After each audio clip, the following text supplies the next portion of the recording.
జగమెరిగిన బ్రాహ్మణుడికి జంజమేళ అంటారు.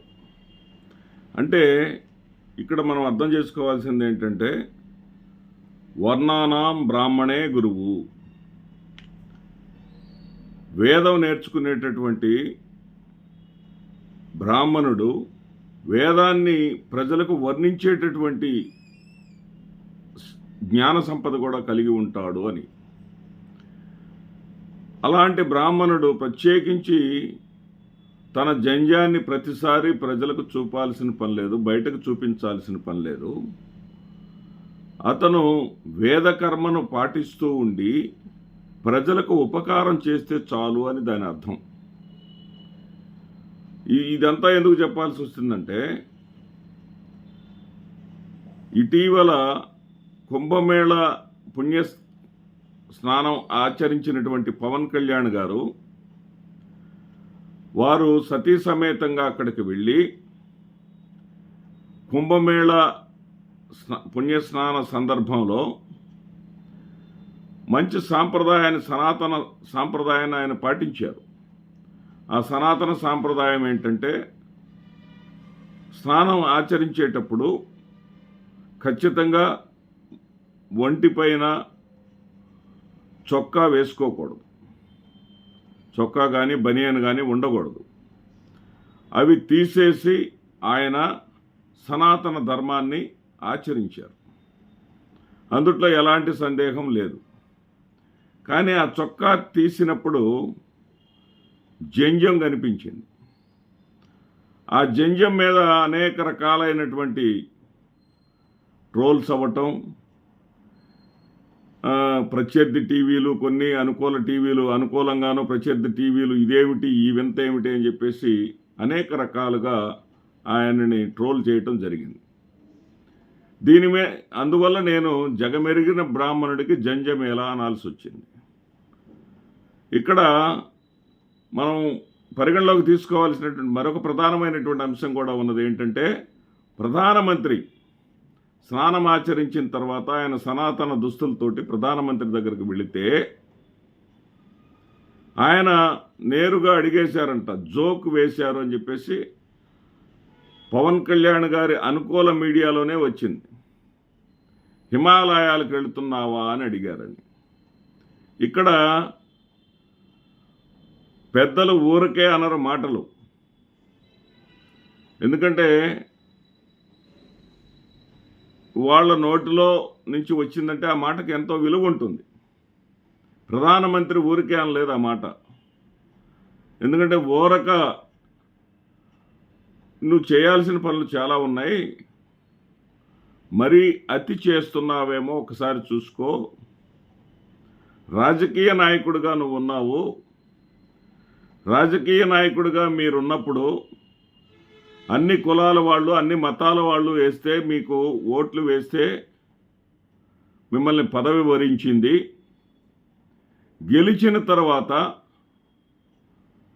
అన్ని కులాలను, అన్ని మతాలను ప్రక్కన పెట్టేసి నువ్వేదో ఒక సనాతన ధర్మం అని చెప్పేసి సనాతన మతాన్ని ఒకదాన్ని ఎంచుకొని మిగతా వాళ్ళని కించపరచటం సబబు కాదు అనేటటువంటి అతి పెద్ద అర్థం దాంట్లో ఉంది. అదేవిధంగా రాజకీయ పరమార్థం కూడా ఉంది. ఏంటంటే, నీతోటి చాలా అవసరాలు ఉన్నాయ్యా. ఆంధ్రప్రదేశ్ రాష్ట్రంలో భారతీయ జనతా పార్టీ కాలు మోపాలంటే మాకు ఏదో ఒక నీలాంటి వాడు ఒకడు కావాలి. నిన్ను అక్కడ మేము ముఖ్యమంత్రిని చేయాలనుకుంటున్నాం. మరి నీవు హిమాలయాలకు వెళితే ఎలా, నువ్వు చేయాల్సిన పనులు ఇంకా చాలా ఉన్నాయనేది కూడా ఆ అర్థంగా తీసుకునే విధంగా కూడా అక్కడ గోచరిస్తూ ఉంది. ఇంతకీ పవన్ కళ్యాణ్ గారు అక్కడ ఆయన జంజం ఎందుకు వేసుకున్నారు అనేది, ఇక్కడ మనం ఏదైనా సరే నిత్యం పూజలు ఆచరించేటప్పుడు పవన్ కళ్యాణ్ గారు హిందువే, నేను హిందువునే, ఈ రాష్ట్రంలో అత్యధికులు హిందువులే. మనం అందరం కూడా పూజలు చేసేటటువంటి సమయంలో అవసరమైతే మన చేత కూడా జంజం వేయిస్తారు. కానీ దానిని ఆ కార్యక్రమం ఆ క్రతువు ముగిసిన వెంటనే తీసేస్తాం. ఇక్కడ నారాకోడూరులో ఒక సామాజిక వర్గం వారే బ్రాహ్మణులు అన్నట్టుగా అందరికీ జంజాలు వేస్తూ ఉంటారు, అందరికీ జంజాలు ఉంచుకుంటూ ఉంటారు. వాటి విలువ లేకుండా చేస్తున్నారు, అది వేరే సంగతి. కానీ మనం పూజ చేసేటప్పుడు మనం పై కండవా వేసుకోం, కానీ పూజకి వెళ్ళేటప్పుడు ఖచ్చితంగా పై కండవతోనే దేవాలయాన్ని సందర్శిస్తాం, పూజ క్రతువుని నిర్వహిస్తాం. అయితే ఆ క్రతువు ముగిసిన వెంటనే దాన్ని తీసివేస్తాం. మామూలుగా మనం వేసుకునేటటువంటి దుస్తులు ధరిస్తాం. దాంట్లో ఎలాంటి తప్పు లేదు, అది విధానం కూడా. ఎందుకంటే వేదకర్మను పాటించేవాడే నిత్యం వాటితోటి ఆ యొక్క వేదానికి అనుకూలమైనవి సనాతనానికి అవసరమైనటువంటి ఆహార్యము, వేషధారణ అనేది అవసరం. మనం అంత నియమనిష్టలతో ఉండం కాబట్టి మనం ఉంచుకోవాల్సినటువంటి పని లేదు. అసలు ఈ జంజం అనేది మన వేదాల ప్రకారం ముగ్గురే అర్హులు. ఇక్కడ వేదాలలో 4 వర్ణాలు ఉన్నాయి, మనందరికీ తెలిసినవే. ఎవరంటే బ్రాహ్మణులు, క్షత్రియులు, వైశ్యులు, శూద్రులు. బ్రాహ్మణులు వర్ణానాం బ్రాహ్మణే గురువు, అంటే వేద ధర్మాన్ని ప్రజలకు బోధించాలి, బ్రాహ్మణుల కర్తవ్యం. క్షత్రియులు పరిపాలన కొరకు, వైశ్యులు వ్యాపారం కొరకు, శూద్రులు వ్యవసాయం కొరకు.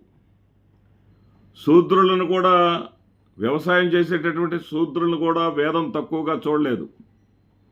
మనం ఎవరింట్లోనైనా సరే భోంచేసిన వెంటనే అన్నదాత సుఖీభవ అంటాం. అన్నదాత సుఖీభవ అంటే ఆ పూట అన్నం పెట్టిన వాడిని ఆశీర్వదించినట్లు కాదు, ఆ గింజలు పండించినటువంటి రైతుని ఆశీర్వదించినట్టు.